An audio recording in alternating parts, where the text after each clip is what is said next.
പിതാവിൻ്റെയും പുത്രൻ്റെയും പരിശുദ്ധാത്മാവിൻ്റെയും നാമത്തിൽ എൻ്റെ പ്രിയപ്പെട്ടവർ, ഇന്ന് ഫെബ്രുവരി 6 വ്യാഴാഴ്ചയാണ്. എല്ലാവർക്കും പരിശുദ്ധ കൃപാസ്ഥാന ജീവനുടെ പ്രത്യക്ഷപ്പെട്ട പരിശുദ്ധ അമ്മയുടെ സ്നേഹാഭിവാദനങ്ങൾ. അമ്മേ, പരിശുദ്ധ അമ്മേ, അമ്മേ, പരിശുദ്ധ അമ്മേ, ദൈവമാതാവേ, ദൈവമാതാവേ, അന്ന് അങ്ങ് കൃപാസനത്തിൽ പ്രത്യക്ഷപ്പെട്ട് വരാൻ പോകുന്ന മഹാദുരന്തത്തിൽ നിന്ന് രക്ഷപ്പെടാനും എല്ലാവർക്കും വേണ്ടി പ്രാർത്ഥിക്കുവാനും ആവശ്യപ്പെട്ടിട്ട് 20 വർഷം കഴിഞ്ഞ ഈ വേളയിൽ കൃപാസനത്തിലൂടെ ഞങ്ങൾക്കും ഈ ദേശത്തിനും അങ്ങ് മാധ്യസ്ഥം തേടി തന്ന എല്ലാ അനുഗ്രഹങ്ങൾക്കും കൃപകൾക്കും ഞങ്ങളിപ്പോൾ ഹൃദയം നിറഞ്ഞ നന്ദി പറയുന്നു. അമ്മേ, പരിശുദ്ധ ജപമാല സകല കൃപാസനം പ്രാർത്ഥനയോട് ചേർത്ത് ഞങ്ങളിപ്പോൾ പ്രാർത്ഥിക്കുന്ന ഈ കുടുംബത്തിന്റെ പ്രത്യേക നിയോഗം. സ്വന്തം ആവശ്യങ്ങൾ പറയണ സമയമാണിത്.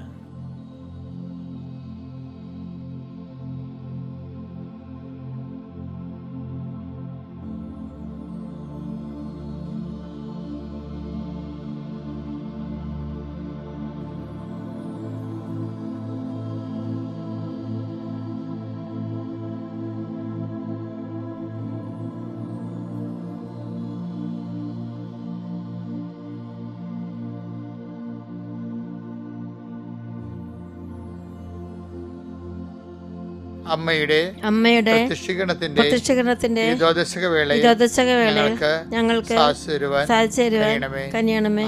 ആമേൻ. വിശ്വാസ പ്രമാണം. സർവശക്തനായ പിതാവും ആകാശത്തിന്റെയും ഭൂമിയുടെയും സൃഷ്ടാവുമായ ദൈവത്തിൽ ഞാൻ വിശ്വസിക്കുന്നു.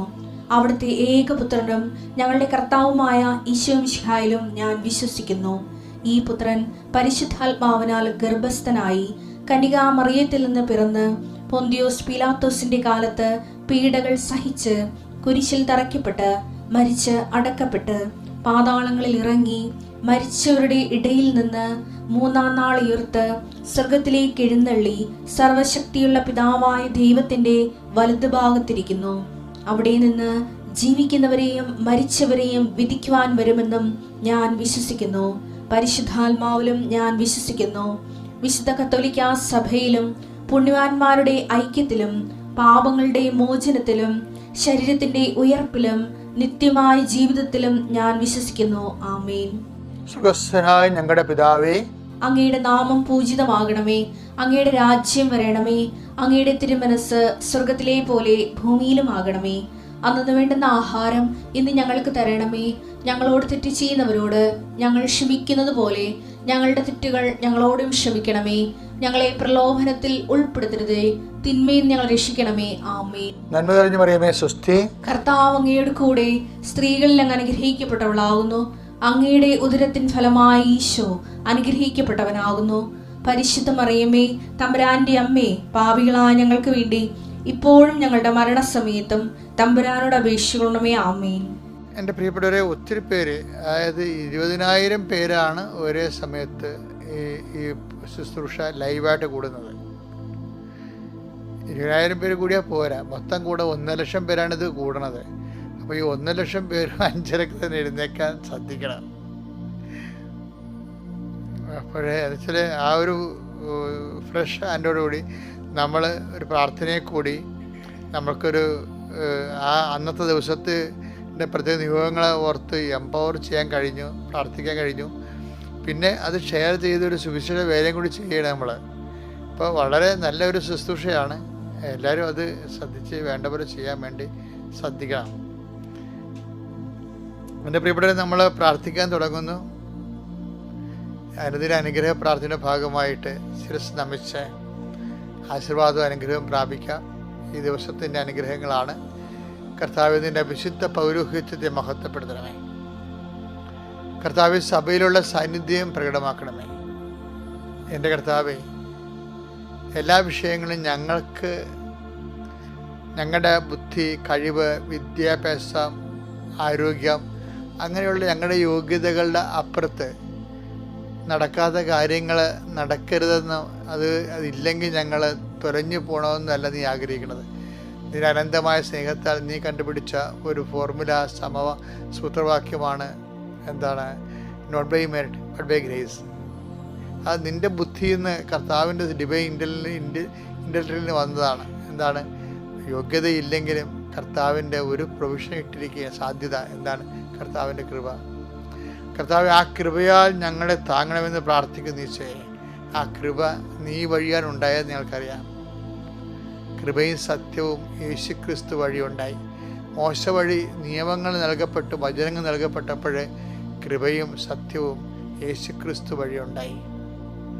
വെളിപാടിൻ്റെ വചനങ്ങളും അതുപോലെ തന്നെ പിതാവായ ദൈവത്തിൻ്റെ ഹൃദയപ്രസാദമായ കൃപയും ഉണ്ടായത്, പിതാവ് പ്രസാദിച്ചത് യേശുക്രിസ്തുവിൻ്റെ ബലിയിലാണ്. അതുകൊണ്ടാണ് ഇവനെൻ്റെ പ്രിയപുത്രനാകുന്നു, ഇവന് ഞാൻ എത്രയും പ്രസാദിച്ചിരിക്കുന്നു എന്ന് പറഞ്ഞു. അതാണ് കൃപയെന്ന് പറയുന്നത്. ദൈവത്തിൻ്റെ പ്രസാദം. ഞാൻ തിരഞ്ഞെടുത്ത എൻ്റെ ദാസൻ, എൻ്റെ ആത്മാവ് പ്രസാദിച്ച എൻ്റെ പ്രിയപ്പെട്ടവൻ. കർത്താവിൻ്റെ ബലിയിലാണ് പ്രസാദം വരുന്നതും കൃപ വരുന്നത്. അതാണ് കൃപയെന്ന് പറയുന്നത്. അപ്പം ആര് കർത്താവിൻ്റെ ബലിയോട് അനുബന്ധിച്ചുകൊണ്ട് അതിൽ നമ്മുടെ വസ്ത്രങ്ങൾ കഴുകി വെളുപ്പിക്കുന്നു, നമ്മുടെ പാപത്തിന് ക്ഷമ അന്വേഷിക്കുന്നുവോ, ആര് കർത്താവിൻ്റെ ബലിയോട് ഐക്യദാർഢ്യം പുലർത്തിക്കൊണ്ട് തേജോജ്വലമായ സുവിശേഷ സാക്ഷ്യമായിട്ട് ജീവിക്കുന്നുവോ, അവിടെ മേലെല്ലാം ഈ കൃപയുണ്ടാകും. എന്തൊരു വലിയ സന്ദേശമാണ് കർത്താവ് നമുക്ക് നൽകണത്. കർത്താവ് നിൻ്റെ കൃപയാൽ അങ്ങനെ മക്കളെ താങ്ങണമെന്ന് പ്രാർത്ഥിക്കുന്നു. ദൈവത്തിൻ്റെ കരുണ അങ്ങനെ മക്കളുടെ ഹൃദയത്തിലേക്ക് ഒഴുക്കണമെന്ന് പ്രാർത്ഥിക്കുന്നു. കർത്താവ് കുഞ്ഞു പിള്ളേരെ കാണിച്ചു തരുന്നുണ്ട്. ചിലപ്പോൾ അവർ ക്ലാസ്സിൽ പോകാൻ പറ്റാത്ത വിധത്തിലുള്ള രോഗങ്ങളുള്ളവരാകാം. കുഞ്ഞു പിള്ളേരെ കാണിച്ചു തരുന്നുണ്ട്. പ്രത്യേകിച്ച് 4ാം ക്ലാസ് 3ാം ക്ലാസ്സിലെ കുട്ടികളെ ഇപ്പോൾ പരിശുദ്ധാത്മാവ് കാണിച്ചു തരുന്നുണ്ട്. ഞാൻ അവർക്ക് വേണ്ടി പ്രത്യേകം പ്രാർത്ഥിക്കുന്നു. അവിടെ അമ്മമാർക്ക് വേണ്ടി പ്രാർത്ഥിക്കുന്നു. കർത്താവ്, കുഞ്ഞു പിള്ളേരുടെ അമ്മമാർ രോഗികളായിട്ട് ആശുപത്രിയിലുണ്ടെങ്കിൽ തീർച്ചയായിട്ടും ഈശോ ആ അമ്മ എഴുന്നേറ്റ് വന്നിട്ട് വേണമെങ്കിൽ കുഞ്ഞിന് ചോറ് കിട്ടാനും ഭക്ഷണം കൊടുക്കാനും സ്നേഹം കിട്ടാനും അവനെ ശ്രദ്ധിച്ചും ലാളിച്ചും വളർത്തി കൊണ്ടുവരാൻ അമ്മമാരെ എല്ലാവരും നീ ആസ്വദിക്കണം. കർത്താവ്, 10ാം ക്ലാസ്സിന് താഴെയുള്ള അമ്മമാർക്ക് വേണ്ടി ഞാൻ പ്രത്യേകം പ്രാർത്ഥിക്കുന്നു. ആ കുഞ്ഞുങ്ങളെ ഭാവിയുടെ തലമുറ നമ്മുടെ രാജ്യത്തിൻ്റെ ഏറ്റവും വലിയ വാഗ്ദാനവും കുടുംബത്തിൻ്റെ തൂണുമായി വളരേണ്ട കുഞ്ഞുങ്ങൾ, അവർ വാടിപ്പോകാതിരിക്കാൻ അമ്മയുടെയും അപ്പൻ്റെയും കരങ്ങൾ അവർക്ക് വേണം.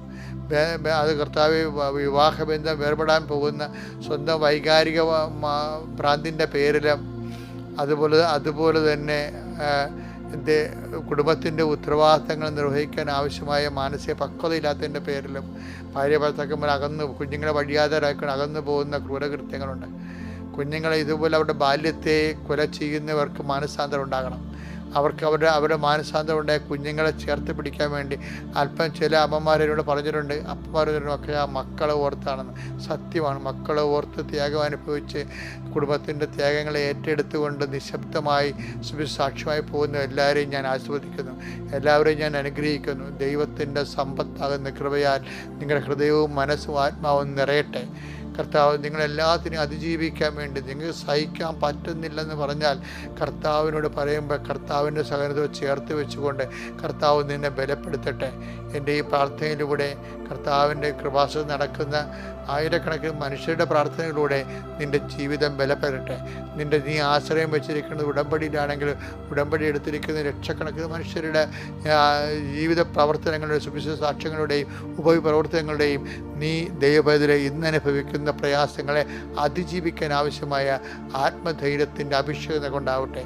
എൻ്റെ കർത്താവിൻ്റെ ഉന്നതമായ നാമത്തിൽ, സഭയുടെ അധികാരത്തിൽ, കുരിശിൻ്റെ അടയാളത്തിൽ, ദൈവത്തിൻ്റെ ശക്തിയാൽ നീ ഉച്ച മുതൽ ഉള്ളംകാൽ വരെ കർത്താവിൻ്റെ തിരുരത്വത്തെ അഭിഷിക്തയാകട്ടെ.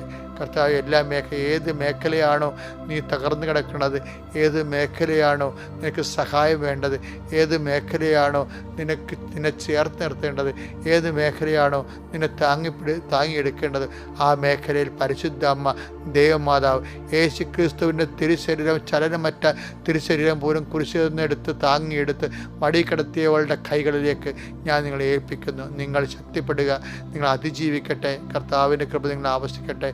നിത്യപിതാവും പുത്രനും പരിശുദ്ധാത്മാവായ സർവേശ്വരായ നീക്കുവാമേൻ.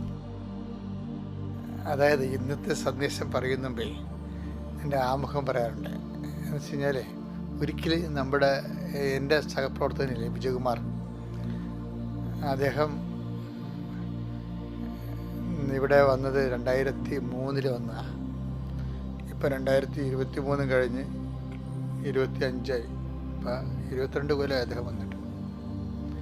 അപ്പം അദ്ദേഹം ഒരു നല്ല ബിസിനസ്മാനാണ്. പക്ഷെ അദ്ദേഹത്തിന് ഒത്തിരി പ്രതിയോഗികളുണ്ടായിരുന്നു. CBIയുടെ അന്വേഷണങ്ങൾ വരെ വന്നതാണ്. അപ്പോൾ ഒരിക്കലേ ഞങ്ങൾ കാനഡയിലോ മറ്റേ ചെന്നപ്പോൾ, അവിടെ സുവിശേഷ വേലയ്ക്ക് ചെന്നപ്പോൾ, അവിടുന്ന് 1-2 പേര് പുള്ളിയോട് ചോദിച്ചേ, അവർ ബിസിനസ്മാരുണ്ടായിരുന്നു അവിടെ, ചോദിച്ചേ, സാറേ ഇത് എങ്ങനെയാണ് സാറേ ഇത് ഈ ബിസിനസ്സും സുവിശേഷ വേലയുമായിട്ട് എങ്ങനെ പൊരുത്തപ്പെടുന്നു ചോദിച്ചു. പുള്ളി ഉദ്ദേശിച്ചത് ബിസിനസ്സിൽ പലതരത്തിലുള്ള സൂത്രപ്പണിയും കള്ളത്തരങ്ങളൊക്കെ ചില ആൾക്കാർ കാണിക്കുമല്ലോ. അപ്പം അത് അനുസരിച്ച് പുള്ളി, അപ്പം അങ്ങേക്ക് കുറച്ച് വചനം അറിയാവുന്ന ആളാണ് ആ ബിസിനസ്മാൻ. അയാൾ പറഞ്ഞ്, ഈ ഒട്ടകം സൂചിക്കുഴയിലൂടെ കിടക്കുന്ന പോലെയാണല്ലോ ധനവാൻ ദൈവരാജ്യത്തിൽ പ്രവേശിക്കുന്നത്. അപ്പോൾ സാറിനത് അറിഞ്ഞുകൊണ്ട് തന്നെയാണ് ഈ സുവിശേഷ വേലയ്ക്ക് ഇറങ്ങിയിരിക്കണം എന്നുള്ളത് വളരെ സ്നേഹത്തോടെ വളരെ അമീക്കബിളായിട്ട് ചോദിച്ചു. പക്ഷെ ഞാനോടത്ത് സാറ് എന്താ മറുപടി എന്ന് പറയുന്നു. അപ്പോൾ സാറ് ഉടനെ പറഞ്ഞ വചനം എന്താണെന്നറിയാമോ? സാറ് എന്നെ ഞെട്ടിച്ച് കളഞ്ഞു. ശരിയും പറഞ്ഞാൽ സാറ് പറഞ്ഞ്, അതൊക്കെ ശരിയായിരിക്കും, പക്ഷേ നമ്മൾ സൂക്ഷിച്ച ബിസിനസ് ചെയ്യണത്, പക്ഷേ ഇൻ കേസ് അവിടെ എന്തെങ്കിലും ദൈവതിരുസന്നിധിയിൽ ഒരു കുറവ് വന്നു കഴിഞ്ഞാൽ അത് കർത്താവ് തന്നെ നോക്കിക്കൊള്ളുമെന്ന് ഈശോ പറഞ്ഞിട്ടുണ്ടല്ലോ എന്ന് പറഞ്ഞു. അപ്പോൾ ഞാൻ എന്താ സാറ് പറയാൻ പോണത്? സാറ് അവരോട് പറഞ്ഞ മറുപടി ശരിക്കും എന്നെ ഞെട്ടിച്ചു. എന്താ വെച്ചാൽ സാറ് പറഞ്ഞതാണ്, ഇപ്പോൾ ഇൻ കേസ് ദൈവതിരുസന്നിധി നമുക്ക് എന്തെങ്കിലും കുറവുണ്ടെന്ന് ദൈവത്തിന് തോന്നിയാൽ അതിനും പോംവഴിയുണ്ടെന്ന് സാർ പറഞ്ഞു. എന്താ കാര്യം, എന്താ പോംവഴിയുള്ളത്? മത്തായി 19:24 തൊട്ട് ഉള്ള വചനങ്ങൾ പറഞ്ഞു സാറ്. ഈ മത്തായി 19, 24, 25, 26. വീണ്ടും ഞാൻ നിങ്ങളോട് പറയുന്നു, ധനവാൻ സ്വർഗരാജ്യത്തിൽ പ്രവേശിക്കുന്നതിനേക്കാൾ എളുപ്പം ഒട്ടകം സൂചിക്കുഴലിലൂടെ കടക്കുന്നതാണ്. ശിഷ്യന്മാർ ഇത് കേട്ട് വിസ്മയഭരിതരായി അവനോട് ചോദിച്ചു, അങ്ങനെയെങ്കിൽ രക്ഷപ്പെടാൻ ആർക്ക് സാധിക്കും?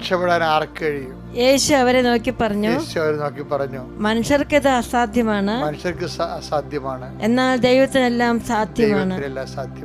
ഇതെന്ത് ഞാൻ ഇത് കേട്ടപ്പോൾ എൻ്റെ മനസ്സിൽ പെട്ടെന്ന് ഉടമ്പടിയാണ് വന്നത്. എന്താ കാര്യം അറിയാം? ഉടമ്പടിയുടെ ബേസ്മെന്റ് എന്താണ്? Not by merit but by grace.